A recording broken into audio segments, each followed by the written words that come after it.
மனசெல்லாம் சீரியல்ல என்ன நடக்குதுன்னு பார்க்கலாம் வாங்க வீடியோக்குள்ள போகலாம். வானதி அருளுக்கு பிடிச்ச ஸ்வீட் செஞ்சுட்டு இருக்காங்க. அங்க சத்யா வந்து அக்கா நீ என்ன பண்ணிட்டு இருக்க? அங்க அம்மா மட்டும் தனியா அல்ல அடிக்கிட்டு இருக்குது தெரியுமாங்கிறாங்க. அருள் மாமா இன்னைக்கு வருவாரு, அவருக்கு பிடிச்ச மாதிரி ஸ்வீட் பண்ணிட்டு இருக்கேங்கிறாங்க. அருள் மாமா தான் இன்னைக்கு வரலையே, கரிகால் மாமா தான் வரதா அம்மாவும் அப்பாவும் பேசிட்டு இருக்காங்கன்னு சொல்றாங்க. இதை கேட்டதும் வானதி ஸ்வீட் பண்றதை விட்டுட்டு மனசே இல்லாம போறாங்க. ஏக்கா நான் தப்பா ஏதாவது சொல்லிட்டேனான்னு கேட்கறா. இல்லடி கண்டிப்பா அருள் மாமா வருங்கிறாங்க. இல்ல வராது, கரிகால் மாமா தான் வரப்போறாரு அப்படிங்கிறாங்க.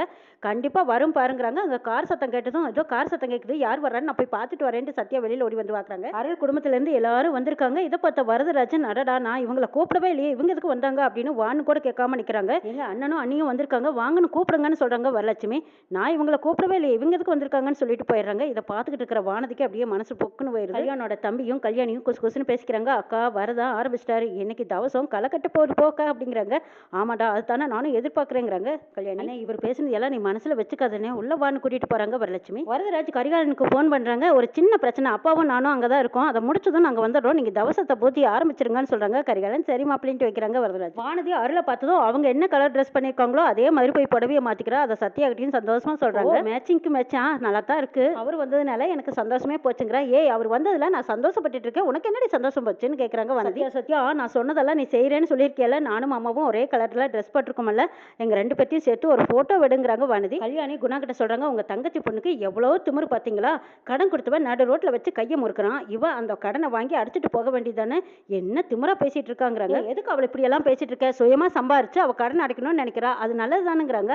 ஆமா இவ படிச்ச படிப்புக்கு கலெக்டர் வேலையா கிடைக்க போகுது, ஏதோ 10,000 5,000 சம்பளத்துக்கு போறா, ஆயுஸ்க்கும் அதை வாங்கி கடன் தான் கட்டிட்டு இருக்க முடியும். என்ன திமிரா பேசிட்டு இருக்கா, ஏதோ உங்க அண்ணன் தம்பிகள்னால தான் இவங்களுக்கு ஏதோ ஊருக்குள்ள கொஞ்சம் நினைச்ச மரியாதை இருக்கு, இல்லைன்னா யாரும் இவங்களை சீண்ட கூட மாட்டாங்க, கிட்ட நாட மாட்டாங்க தெரியுமாங்கிறாங்க கல்யாணி. ஏண்டி நம்மளுக்கும் அதுதான் மரியாதை, அண்ணன் இல்லாம இந்த வீட்டுக்கு வந்ததுனால நம்மளுக்கு என்ன மரியாதை கிடைச்சது பாத்தியாங்கிறாங்க. நீங்க கொடுத்த இடம் வரதன் சொல்லும் போதே வாய்க்கு 2 விட்டுருந்தீங்கன்னா அப்படி பேசுவாரா? இந்த மாதிரி எல்லாம் பேசிட்டு இருக்காத, கொஞ்சம் வசதி இல்லாதவன் கொஞ்சம் வசதி இருக்கிறவ அவனை பார்த்து கேவலமா நினைக்கிறான், அவனை விட வசதியா இருக்கிறவ இவனை பார்த்து கேவலமா நினைக்கிறான். உன்ன மாதிரி ஆளுங்கெல்லாம் இப்படிதான் நினைச்சிட்டு இருக்கு, பேசுறதெல்லாம் எப்ப நிறுத்துறீங்களோ அப்பதான் நல்லா இருக்குங்கிறாங்க. வானதி வந்ததும் கையை பிடிச்சு அருளா அங்க கூட்டிட்டு போறாங்க. அங்க பாருமாமாங்கிறாங்க. இந்த பக்கமா ஜன்னல் ஓரம் சத்தியா போட்டோ எடுத்துட்டு இருக்காங்க. எடுடி சீக்கிரம் எடு எடு, எங்க ரெண்டு பேத்தையும் ஜோடி எடு அப்படின்னு கைஜாட பண்றாங்க. வானதிக்கு ஒண்ணுமே புரியல, என்ன வானதி என்ன பார்க்க சொல்றேன்னு கேக்குறாங்க. இன்னும் இப்படி வா மாமா அப்படின்னு ஒரு ரூம்குள்ள கூட்டிட்டு போய் சின்ன வயசுல நம்ம ஒளிஞ்சிட்டு விளையாடும் போது இந்த கட்டில் தானே ஒளிஞ்சிருப்போம், ஞாபகம் இருக்கான்னு கேட்குறாங்க. இப்போ ஒரு ஃபோட்டோ எடுங்கிறாங்க. சத்யாவும் எடுத்துகிட்டே இருக்காங்க. அதில் அங்கங்கே கூட்டிகிட்டு போய் ஜோடியை நின்று ஃபோட்டோ எடுக்க சொல்கிறாங்க. சத்யாவும் வேண்டிய அளவு ஃபோட்டோ எடுத்துக்கிட்டே இருக்காங்க. ரொம்ப தேங்க்ஸ் மாமாங்கிறாங்க. வானதி எதுக்கு தேங்க்ஸ் சொல்கிறேங்கிறாங்க. இல்லை இவ்வளவு நேரமாக நீ என் கூட இருந்தியல அதுக்கு தாங்கிறாங்க. ஆமாம் சின்ன வயசில் நடந்ததெல்லாம் எப்படி தான் இப்படி மறக்காமல் ஞாபகம் வச்சுட்டு இருக்கேன்னு கேட்குறாங்க அருள். ஆமாம் மாமா எப்போவுமே நான் மறக்க மாட்டேன் அப்படின்னு சொல்லிட்டு இந்த பக்கம் ஓடி வந்து சத்யா கிட்ட ஃபோனை வாங்கி கேட்குறாங்க. ஃபோட்டோ எடுத்ததெல்லாம் காட்டிடுங்கிறாங்க. இந்தாக்கா நிறைய ஃபோட்டோ எடுத்து வச்சிருக்கேன் பாருங்கிறாங்க. ஒவ்வொன்றா அதை டச் பண்ணி பார்க்குறாங்க. ஃபோட்டோ ஒன்று கூட உருப்படியா இல்லை. என்னடி ஒரு ஃபோட்டோ கூட உருப்படியாக எடுக்கலையேன்னு திட்டுறாங்க. ஆமாம் ஆடிக்கிட்டே இருந்தால் எப்படி ஃபோட்டோ உலகம் இப்படி தான் இருக்கும், ரெண்டு பேரும் ஜோடியாக அமைதியாக நின்னா தானே ஃபோட்டோ நல்லா உலகம் அப்படின்னு சொல்லிட்டு போயிடுறாங்க சத்யா. வரதராஜன் வரலட்சுமி கிட்ட உங்கள் அண்ணனும் அண்ணி கரிகாலன் இவங்கெல்லாம் வரதுக்கு லேட் ஆகுமா, நம்ம சாமி கும்பிட ஆரம்பிச்சிடலாங்கிறாங்க. சரிங்க இருந்தாலும் அண்ணா அண்ணி எல்லாம் வந்திருக்காங்கல்ல, அவங்கள போய் கூப்பிடுங்க, ஒரு வார்த்தை மரியாதைக்காக கூப்பிடுங்கன்னு கெஞ்சி பார்க்குறாங்க. நான் ஒன்றும் அவங்கள கூப்பிடல, நான் கூப்பிட மாட்டேன்னு நிற்கிறாங்க வரதராஜன். சத்யா நீ போய் கூப்பிடுறியா அப்படின்னு சொல்லி அனுப்பி வைக்கிறாங்க வரலட்சுமி. சத்யா போய் கூப்பிட்டு வராங்க. எல்லாரும் சாமி கும்பிட்டு இருக்கிறாங்க. வானதி மட்டும் அருளையே பார்த்துட்டு இருக்காங்க. என்னாச்சு அப்படின்னு கேட்குறாங்க அருள்.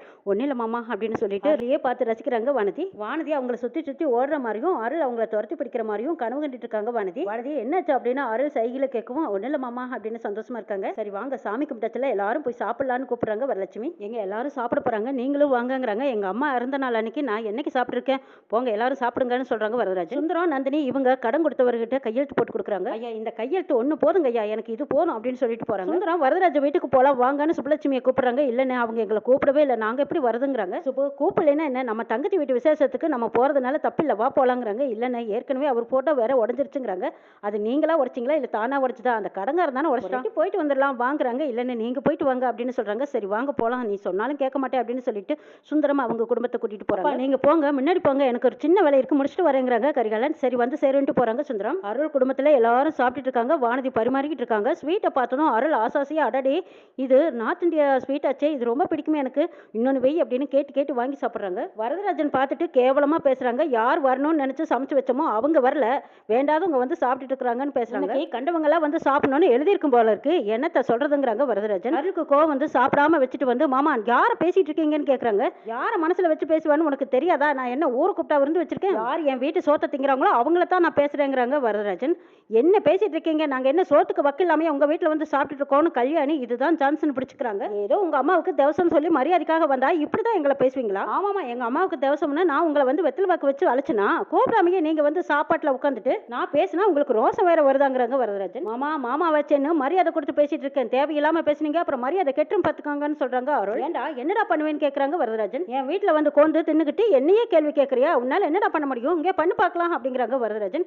இப்போ எதுக்கு அவங்ககிட்ட பாஞ்சுக்கிட்டு போறீங்க? வீட்டுக்கு வந்தவங்க கிட்ட எப்படி நடந்துக்கணும்னு மரியாதை கூட தெரியாதா? உங்க வீட்டுக்கு நாங்க வந்த பாருங்க, எங்களை சொல்லணுங்கிறாங்க கல்யாணி. ஏமா யார் வந்து உங்களை கூப்பிட்டா? நீங்களா வந்துட்டு திரும்ப திரும்ப கூப்பிட்டு வந்தான்னு சொல்லிட்டு இருக்கீங்க. உங்களை யாருமா கூப்பிட்டாங்கன்னு கேட்குறாங்க வரதராஜன். நான் என்னைக்காவது உங்ககிட்ட நேரா பேசியிருப்பேனா? அப்பவே உங்களுக்கு தெரிய வேண்டாமா இது வேண்டாத உறவுன்னு? வரதராஜன் வாய்க்கு வந்தபடி பேசிட்டு இருக்காங்க. இதுதான் சான்ஸ்னு கல்யாணி. ஏங்க பாத்தீங்கல்ல உங்க தங்கச்சி வீடாச்சேன்னு நீங்க கூப்பிட்டீங்களேன்னு நாங்களும் வந்தோம்ல, எப்படி மரியாதை குறைவா பேசிட்டு இருக்காங்க பாருங்க. எல்லாரும் வேண்டாத உறவுன்னு அவங்க நினைக்கிறாங்க, நீங்க தான் வேணும்னு வந்திருக்கீங்கிறாங்க. மரியாதை தெரியாத இந்த ஆளு வீட்டுக்கு நம்ம வந்திருக்கவே கூடாதுங்கிறாங்க கல்யாணியோட தம்பி. யாரை பார்த்து மரியாதை தெரியாத ஆளுகள்னு சொல்லிட்டு இருக்க, அப்படியே வந்து விட்டேன்னு வச்சுக்கோ அப்படின்னு சொல்லிட்டு வானதியோட அப்பா போய் அடிக்க போறாங்க. மாமா உங்களுக்கு மரியாதை அவ்வளவுதான் அப்படின்னு சொல்லிட்டு அருள் வரதராஜனை பிடிச்சு தள்ளி விட்டுறாங்க. வரதராஜன் கீழே விழுந்துடுறாங்க. அப்ப சுந்தரம் குடும்பத்தார் எல்லாரும் உள்ள வர்றாங்க. வந்து பார்க்கும்போது இங்க சரியான சண்டை நடக்குது. வந்ததும் வரதராஜனை தூக்கி விடுறாங்க. அருளை திட்டி தீக்குறாங்க. என்ன பழக்கம் இது, பெரியவங்க மேல கை வைக்கிறியான்னு கேக்குறாங்க.